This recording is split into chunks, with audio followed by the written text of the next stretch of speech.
Hi, it's Sherry at Savvy Business Resolutions with another episode of Investing in Conversation, Conflict Management for Managers. Last time, we were looking at prejudice and the resulting discrimination and the antidote to both, empathy.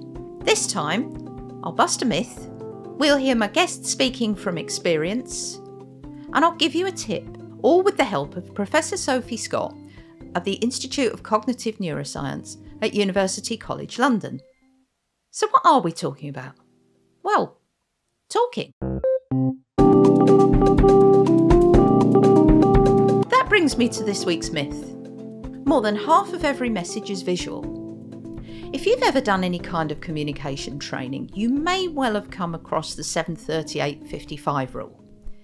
If not, this says that only 7% of any message is in the words we use.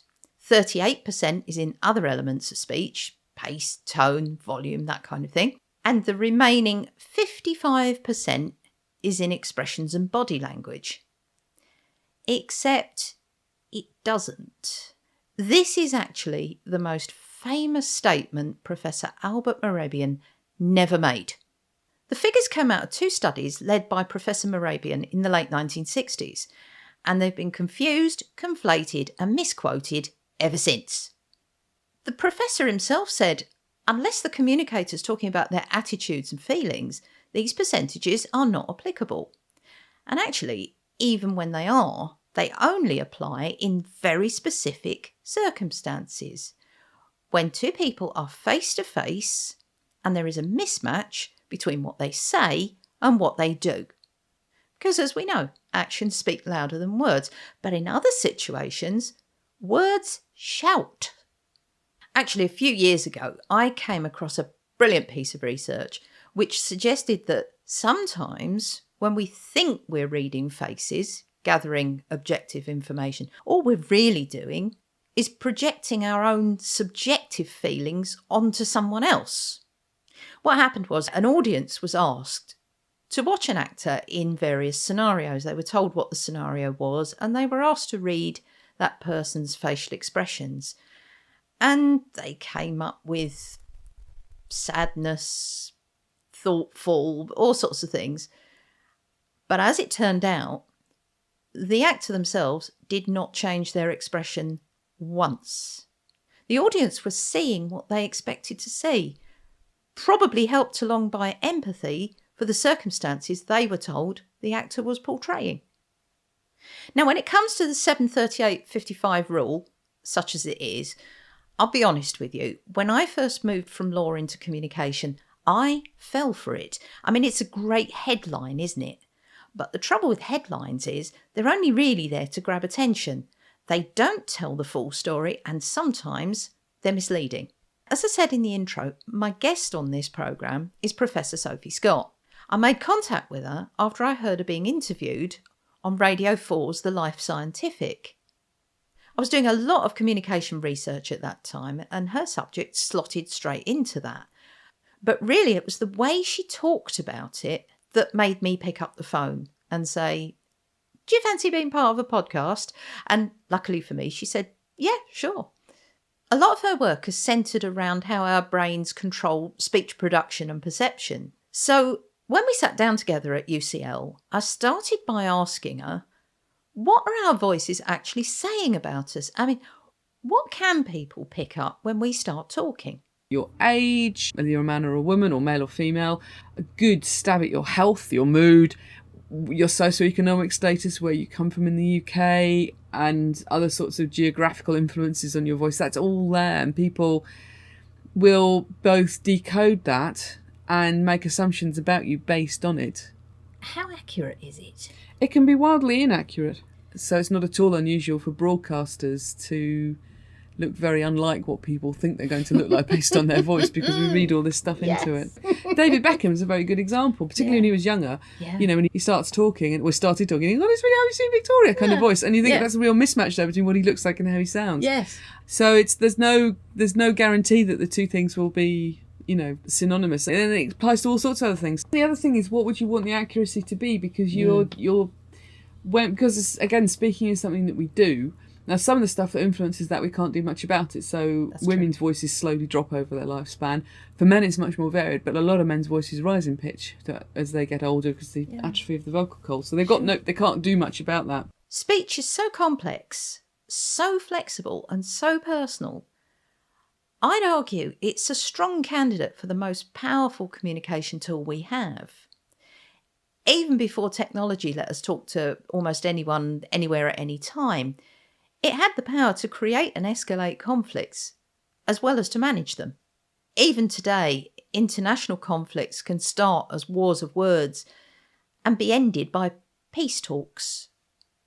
On a more personal level, speech is one of the last remaining socially acceptable targets for something we were talking about last week: prejudice. I don't really want to get into accents because people get so offensive about it. No. But people will make all kinds of judgments and comments about what people sound like that they would never say about someone's appearance without being considered to be very rude. And it's like we allow people leeway to be very rude about voices and accents in a way that actually people somehow they justify by complaining about what characteristics of a particular accent. What you're basically saying is I don't like them. Exactly. And I don't like the way they sound and I can hear them. Yeah. So it's very often really, can be quite off the mark. Yeah. You can make very severely incorrect assumptions about somebody based on what they sound like that you couldn't actually be justified in any other way. On the other hand, as Sophie says, how we speak is also a really important way of signalling where we belong, or sometimes where we'd like to belong. We're very unconsciously often influenced in how we speak by other stuff that's affected us. So when I've been on the phone to my mum, I sound like my mum for about half an hour afterwards. And, love my mum, don't really want to talk like her. No. No particular reason. But what I'm doing is I'm changing my voice to show all sorts of affiliative stuff about our relationship that I can do when I'm talking to her on the phone. And I can show that we've got this association by how I speak when I'm with her. Yeah. And now, what would, if you were to hear that in my voice, you wouldn't necessarily know that it's because I'm talking like my mum. You see what I mean? So you could, because a lot about the voice can be extremely aspirational and sort of reflect what you want, what you would like to be seen as. So women in the West aren't deliberately lowering their voices because they think, oh, I need to lower my voice. That's where culturally we've kind of seen nice female voices going and the women are following it. So it seems to follow this going into the workplace again because the voice is something you can change. You can't do much else about being a woman. People just have to lump it. But you can change your voice. Speech and language are live things. They evolve over time through social evolution rather than the biological kind. So you can actually hear the generation gap. Even simple things, relatively simple things like how you pronounce a word will change with time. So over my lifetime, the pronunciation of words like tissue and cure, which when I was younger, and you still encounter people who say tissue. Or cure. Yes. And that sounds hopelessly posh and sort of outdated to us now, but there was a time when it wasn't. No. And the change comes from younger people. So change in how we speak, change in vocabulary, change in pronunciation comes from younger groups, and then their influence spreads out. So even older people who will be happily saying tissue will suddenly notice other people are saying tissue and it sounds funny. And then when they start saying tissue, they notice that they are sounding unusual. So you get this progression of the pronunciation, the change in pronunciation initially sounding ridiculous. And then actually, as it carries on, it's the old pronunciation that starts to sound more ridiculous. So the change spreads out from younger people, but it seems to originate in younger people. The prime example of that we're all familiar with is the Queen's speech. If you listen to Her Majesty from 1953, she's not the same person. Apart from the fact that she's older, and we know that makes a difference, but her pronunciation is totally different. Yep, and it's become like that of the population. Yeah. So she's shown that same influence. She's been influenced by how other people speak, and it just happens all the time to all of us. And if you happen to be a famous person who's had your voice recorded, broadcast, they've had your voice recorded over your lifespan, it's simply a lot more salient, but it's happening to all of us. In case there's any confusion, we were talking about the late Queen Elizabeth. I don't know, of course, but I suspect her speech evolved mainly unconsciously. We can and do consciously change our voices, but some people are more successful at that than others. We've talked before about Margaret Thatcher, for instance, and the training that she had, and the result was as a lot of people will say, my own feeling was the result wasn't quite natural. I think my impression when I listen to her voice is you can hear the effort. You can hear her taking her voice to somewhere where it didn't really want to go. It's not comfortable and it's not familiar to us. So there's a lot of, you're hearing the work. Now, we continuously encounter people who change their voices professionally and non-professionally, where we can be quite happy if you sort of hear their voices sounding.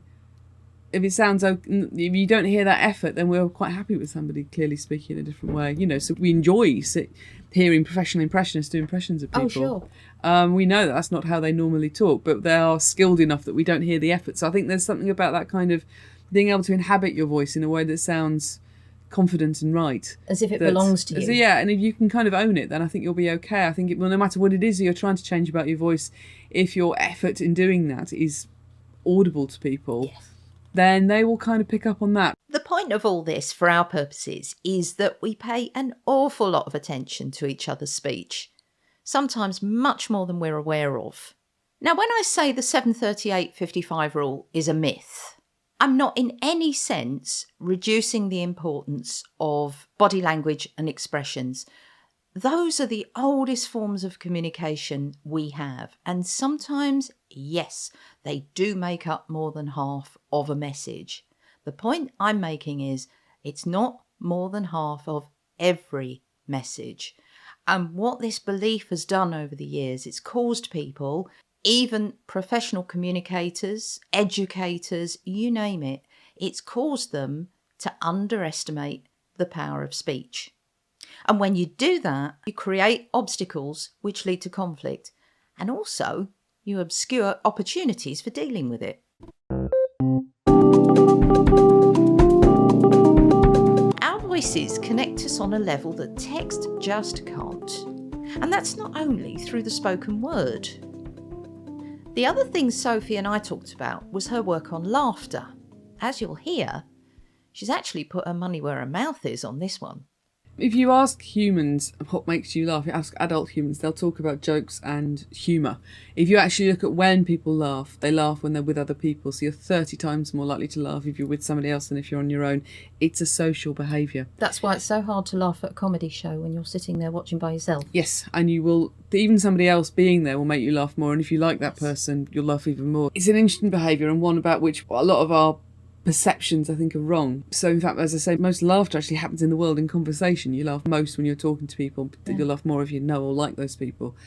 And within those conversations, the laughter isn't associated with jokes. People are laughing at statements like, "Oh, I will have another coffee," or "I'd better be leaving soon." Was that my bus? Sort of thing. That's what. And in fact, even within that, the person at any one time who's doing most laughter in a conversation is the person who's talking. So it's part of people's communicative acts. It's part of people's sort of sharing their speech with people. Yeah.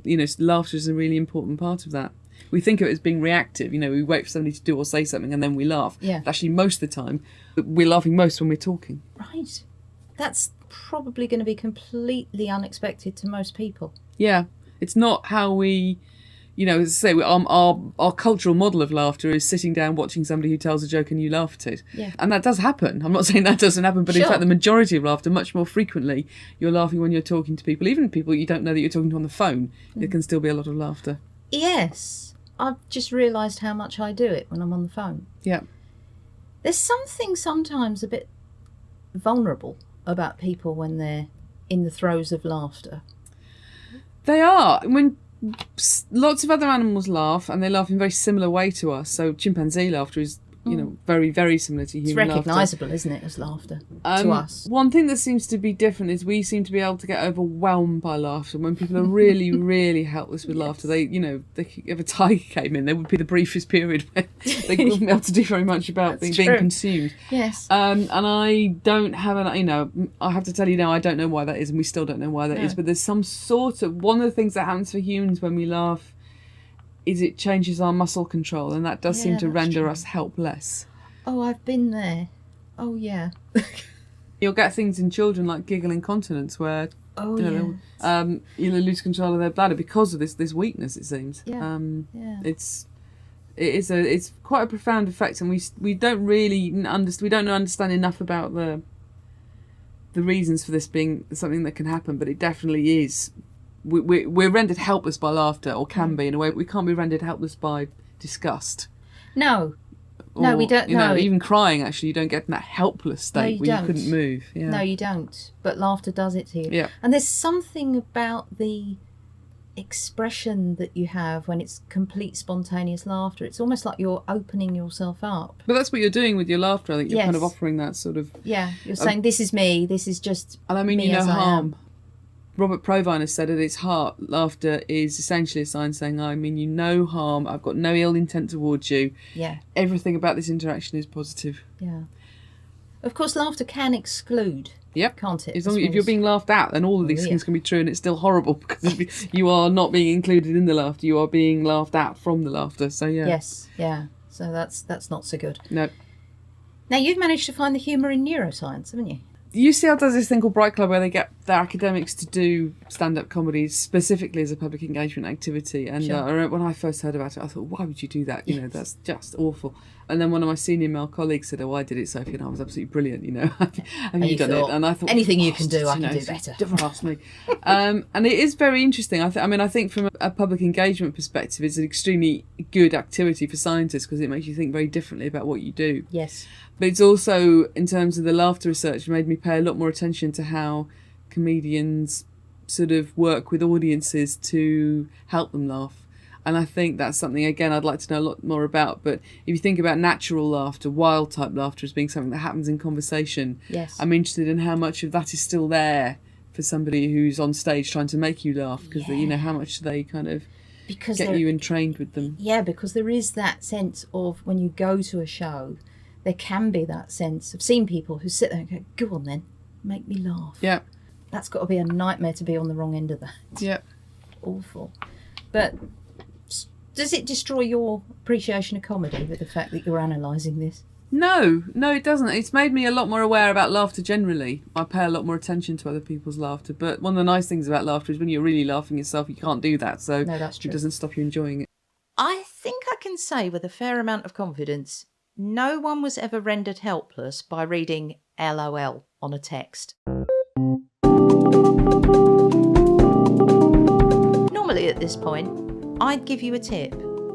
But Sophie says what I would have said anyway, so I'll leave it to her. I think if you can kind of find a truth in your voice, then you'll be okay. You know, we have got a senior politician at the moment who's famous for having an unpleasant voice.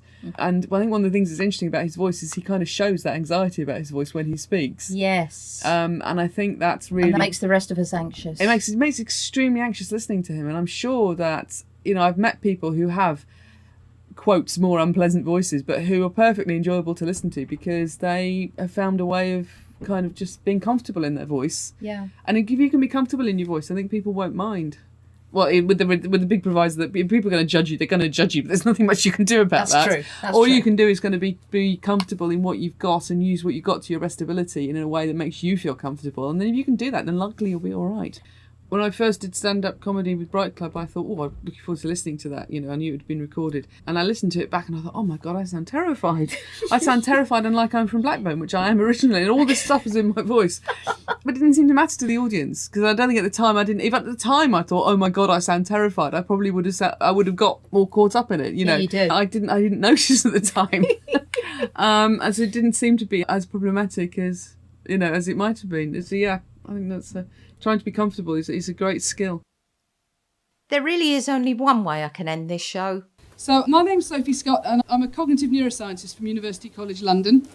And it's very hard to say this without sounding like the undead, but I like brains and I work with brains.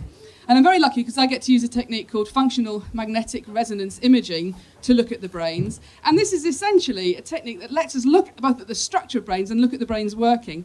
And it's actually reliant on principles and issues from quantum physics. And it's all around how protons in magnetic fields behave in certain ways. Now, luckily, protons in hydrogen are particularly good at looking at it in this way. And turns out we're really hydrogen-y. There's lots of that in us, particularly in our brains. So what you do is you put the tissue into a magnetic field, and that's your brain.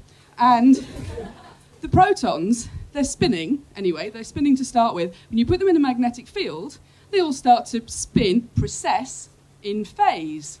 Don't worry about this. It sounds a bit scary, but it's not scary.